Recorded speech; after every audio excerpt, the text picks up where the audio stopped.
నిర్లక్ష్యం కార్యక్రమానికి పునః స్వాగతం. నగరంలోని లేదైనా ఎక్కడైనా సరే ఏవైనా సమస్యలుంటే ఆ సమస్యలను అధికారుల లేదా ప్రజాప్రతినిధుల దృష్టికి తీసుకెళ్లడమే ప్రధాన అంశంగా మా ఈ నిర్లక్ష్యం కార్యక్రమం కొనసాగుతుంది. దయచేసి గమనించండి. ఒక ముఖ్య మనవి, మేం ప్రసారం చేసే నిర్లక్ష్యం కార్యక్రమం ఏ ఒక్కరిని అవమానపరచాలని గాని తక్కువ చేయాలని గాని మా ఉద్దేశం కాదు. కేవలం రాజమండ్రి నగరం బాగుండాలని మా ఈ నిర్లక్ష్యం కార్యక్రమం ముఖ్య ఉద్దేశం. ఈ రోజు అంశం సుందరీకరణలో భాగంగా పగిలిన యాపిల్. ఇదేంటి సుందరీకరణ ఏంటి, యాపిల్ ఏంటి అనుకుంటున్నారా?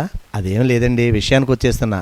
స్థానిక వియల్పురం జంక్షన్ దగ్గరలో ఏర్పాటు చేసిన యాపిల్ బొమ్మ పగిలిపోయింది. అది మొన్నటి వరకు అందరూ సందేహించినట్టుగానే ఇది క్వాలిటీ ఉంటుందా, ఎక్కువ రోజులు ఉంటుందా అని అనుకున్నట్టుగానే పగిలింది. మరి అధికారులు ఏం చేస్తారో చూద్దాం. ఆ ఐడియా ఎవరిచ్చారు అనేది కూడా మనం ఆలోచించాలి. అదే ఏ మహానుభావుడు బొమ్మ పెడితే బాగుండేదేమో.